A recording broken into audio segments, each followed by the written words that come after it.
ஒருத்தர் வந்து நாளைக்கு காலையில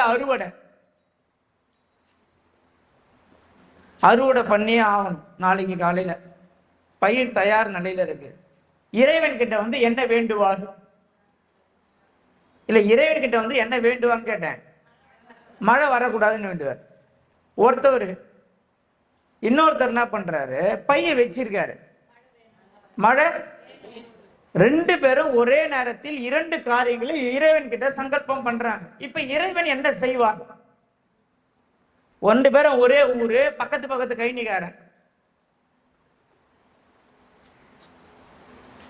நான் உங்களை தான் கேட்கிறேன்.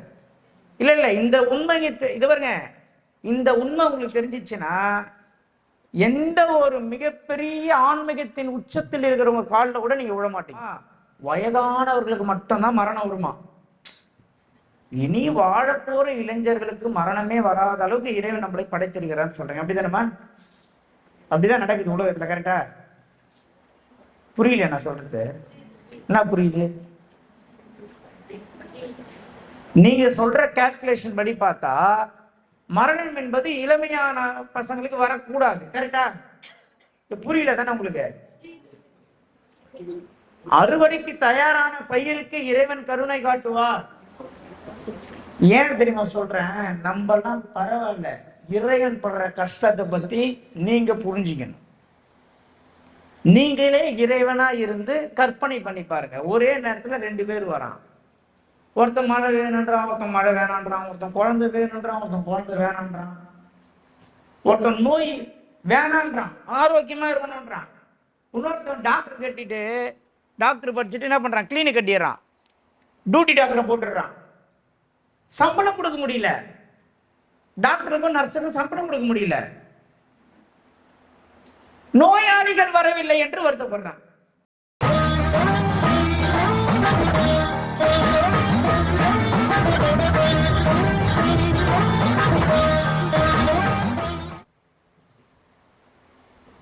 நம்மளை விட கஷ்டம் இறைவனுக்கு நான் சேலஞ்ச் பண்றேன்.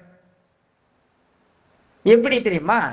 இப்போ ஒருத்தர் வந்து நாளைக்கு காலையில அறுவடை பண்ணியே ஆகணும். நாளைக்கு காலையில பயிர் தயார் நிலையில இருக்கு. இறைவன் கிட்ட வந்து என்ன வேண்டுவார்? இல்ல, இறைவன் கிட்ட வந்து என்ன வேண்டுவான்னு கேட்டேன்.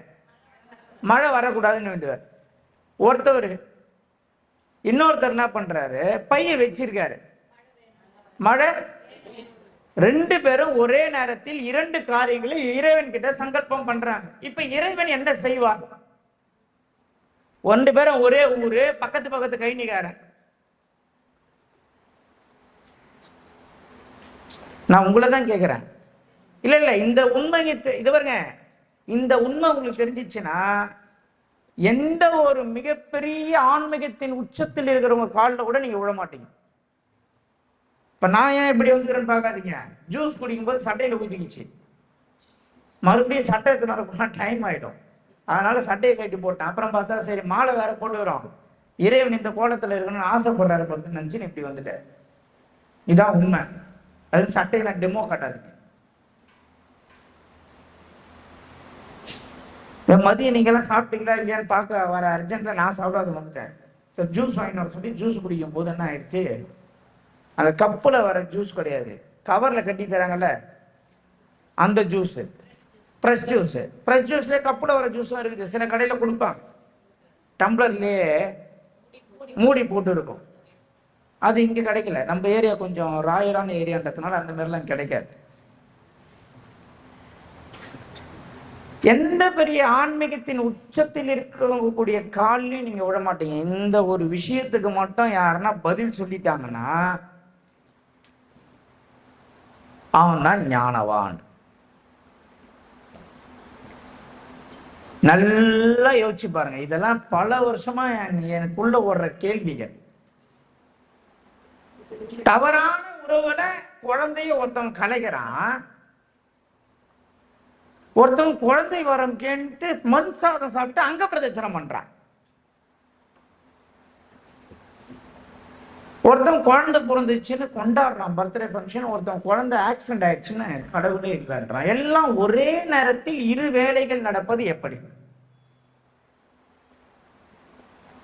இப்போ முருகர் இருக்கிறாரு, இந்த டீம் எல்லாம் வந்து மழை வேணாம் நாங்க அறுவடை செய்ய போறோம்னு கேக்குறீங்க. நீங்க எல்லாம் இப்போ வந்து மழை வேணும்னு கேக்குறீங்க. இப்ப இறைவன் என்ன செய்வாருன்னு நீங்க நினைக்கிறீங்க?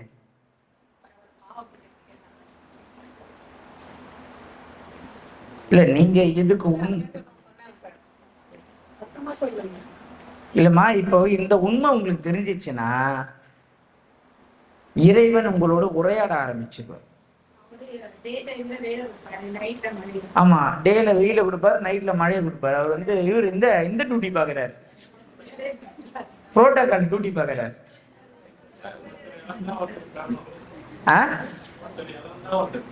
இல்லண்ணா, 2 பேரும் ஒரே ஊருக்காரனுங்க, பக்கத்துல கழனி. நீங்க அறுவடைக்கு தயாராயிடுச்சு உங்க பயிர். இன்னைக்கு பார்த்தா வானம் இருட்டின்னு இருக்கு. என் பயிர் மழை பெஞ்சாதான், இல்லைன்னா போயிடும், அந்த ஸ்டேஜில் இருக்கு. நம்ம 2 பேருமே ஒரே இடத்துல போய் நிக்கிறோம், இறைவன் முன்னாடி நிக்கிறோம். உங்களுடைய கண்ணீர் நாளைக்கு ஒரு நாள் மட்டும் பொறுத்துரு, நான் அறுவடை செஞ்சிடறேன்னு அழுகுறீங்க.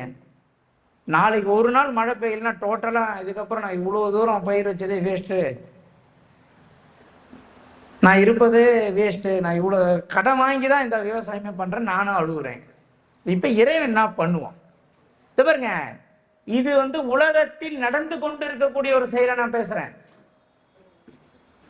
ஒருத்தவன் குழந்தை, ஐயோ குழந்தை உண்டாயிடுச்சு, கலைக்க சொன்னா அவ கலைக்க மாட்டா, இப்படி நான் தெரியாம ஒரு தப்பு பண்ணிட்டேன், இதுக்கப்புறம் அந்த மாதிரி தப்பு பண்ண மாட்டேன், எனக்கு குழந்தைய கலைக்கணும் அப்படின்ட்டு ஒருத்தன் வரான். இன்னொருத்த என்ன பண்றான், நீ என்ன சொன்னாலும் நான் கேட்கிறேன், என்ன சொன்னாலும் செய்யறேன், எனக்கு குழந்தை பிறக்கணும்னு வரான். இது நடக்குதா இல்லையா? நடைமுறை வாழ்க்கையில நடக்குது தானே? அதே தான் நான் கேட்கிறேன். இப்ப இறைவன் என்ன செய்வார்? இதுதான் நம்ம வாழ்க்கையில் நடந்துன்னு இருக்கு. இன்னைக்கு எது நடந்தாலும் ஏத்துக்கணும்னு கேட்கிறானா, இறைவன் என்ன பண்ணுவார் தான் கேட்டேன். மழை பெய்ய மாட்டார், அறுவடைய விட்டுருவாரு. அப்ப அந்த பயிர் வச்ச வந்து பாவம் பண்ணவும் சொல்றீங்க அதானே? இல்ல நீங்க சொல்ற பதில் அதுவா தான் இருக்கணும் எனக்கு தெரிஞ்சு.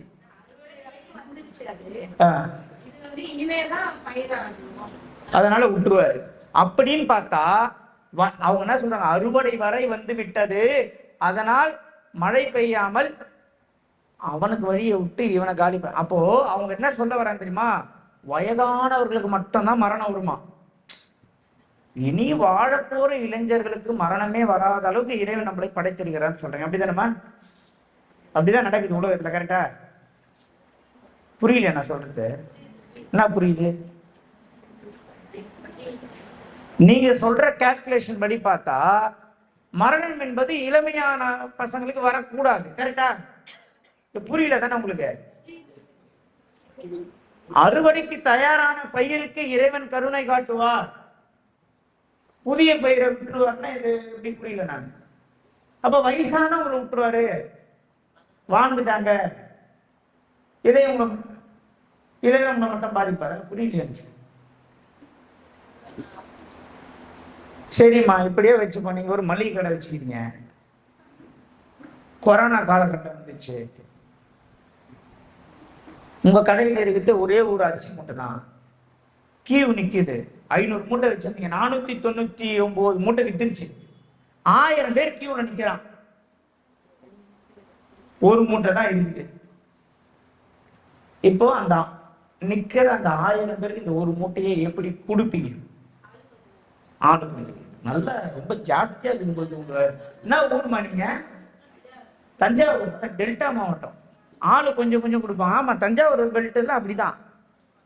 நீங்க வந்து தஞ்சாவூர், கும்பகோணம், திருத்துறைப்பூண்டி, வேளாங்கண்ணி, நாகப்பட்டினம் சைட்லாம் ஏசி பஸ்ல போக மாட்டாங்க, ஸ்லீப்பர் பஸ் போதே அதுல கூட ஏசி பஸ்ல போக மாட்டாங்க. பயங்கரமான துட்டுல செமையான தில்லி மாரியான ஆளு டெல்டா மாவட்டத்தில் இருக்கிறவங்க. நீ கோயம்புத்தூர், திருச்சியெல்லாம் பாருங்க, காலைல ஃப்ளைட்ல போவான், நைட் ஃப்ளைட்ல வருவான், ஏர்போர்ட்ல இறங்கணும், டாக்ஸி பிடிச்சி வீட்டுக்கு வருவான், ஒரு நாளைக்கு 10,000 20,000 கண்ணு முடி பிசினஸ் மேன் செலவு பண்ணிட்டு போயிடுவான். டெல்டா மாவட்டம் ஃபுல்லாவே விவசாய மாவட்டங்கள், அங்க காசோடைய அருமை ரொம்ப நல்லா தெரியும். நீங்க போய் பழனியில, திருச்செந்தூர்லயே 1000 ரூபாய் தட்டுல போடுங்க, விபதி கவர் ஒண்ணு கொடுப்பான். டெல்டா மாவட்டம் கோயில போய் 1000 ரூபாய் போட்டீங்கன்னா உங்க நம்பரை ஐயரே வாங்கி சேவ் பண்ணிப்பாரு. உண்மையா சொல்றேன், நீங்க வேணா பண்ணி பாருங்கன்றேன்.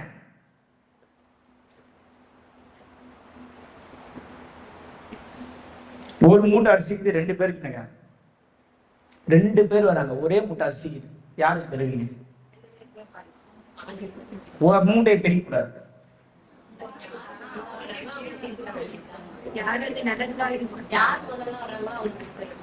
ரெண்டு பேரும் ஒரே டைம் பண்ணிட்டாங்க.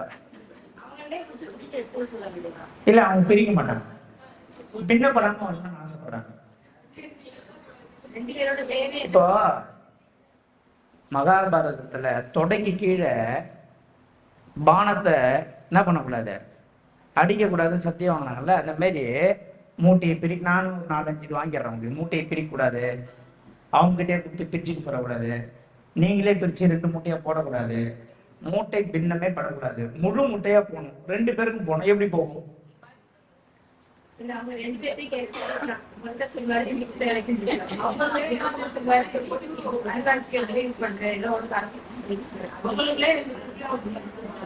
நான் வந்துடும். இல்ல 2 பேருமே தேவை இருக்குமா? 2 பேருமே தேவைமா? இங்க சில பேர் சொத்து விற்கணும்னு வந்திருப்பீங்க, சில பேர் சொத்து வாங்கணும்னு வந்திருப்பீங்க. 2 பேருமே இப்ப வேல் பூஜையில முருகன்கிட்டே பிரார்த்தனை வைப்பீங்க. இப்படியாச்சும் புரியுதான்னு பாக்குறோம். இந்த அண்ணன் வந்தார், ஆரோநெல் எங்கண்ணா? ஆரோநெல்லி பெங்களூரு. உங்களுக்கு சொத்து விற்கணுமா? பத்திரத்தோட வந்துட்டாப்புல. நான் தான் பத்திரத்தை எடுத்துன்னு வர சொன்னேன். யாருக்கு ஜப்தியில் இருக்கிற வீடு, லோன்ல இருக்கிற வீட்டை காப்பாற்றணும்னு யாரு இருக்கிறா? இப்போ 2 பேரும் இருக்கிறீங்க, நீங்களும் இருக்கிறீங்களா? அந்த சைடுங்கிறாரு. இப்போ இறைவன் என்ன பண்ணணும்னு நினைக்கிறீங்க சொல்லுங்க? ஏன் தெரியுமா சொல்றேன்? நம்மலாம் பரவாயில்ல, இறைவன் படுற கஷ்டத்தை பத்தி நீங்க புரிஞ்சுக்கணும். நீங்களே இறைவனா இருந்து கற்பனை பண்ணி பாருங்க. ஒரே நேரத்துல 2 பேர் வரான். ஒருத்தன் மழை வேணுன்றான், ஒருத்தன் மழை வேணான்றான், ஒருத்தன் குழந்தை வேணுன்றான், ஒருத்தன் குழந்தை வேணான்றான், ஒருத்தன் நோய் வேணான்றான், ஆரோக்கியமா இருக்கணும்ன்றான். இன்னொருத்தன் டாக்டர் கட்டிட்டு, டாக்டர் படிச்சுட்டு என்ன பண்றான், கிளினிக் கட்டிடுறான், டியூட்டி டாக்டரை போட்டுடுறான். சம்பளம் கொடுக்க முடியல, டாக்டருக்கும் நர்ஸுக்கும் சம்பளம் கொடுக்க முடியல, நோயாளிகள் வரவில்லை என்று வருத்தப்படுறான். இப்ப இறைவன் ரொம்ப கஷ்டப்படுறது நல்லா புரிஞ்சிச்சு. அவருடைய ஃபீலிங்லாம் ரொம்ப வருஷமா நல்லா புரிஞ்சுதான் அவருடைய கஷ்டம், அவருடைய ஃபீலிங் ரொம்ப புரிஞ்சிச்சு. அவருக்கு யாருமே இல்லை, நம்மளுக்காச்சும் பரவாயில்ல, இவ்வளவு பேர் இருக்கிறோம். நம்ம என்ன நினைச்சுக்கிறோன்னா, உலகத்திலேயே நம்ம தான் பெருசா கஷ்டப்படுறோம் அப்படின்னு நம்ம நினைச்சுக்கணும்.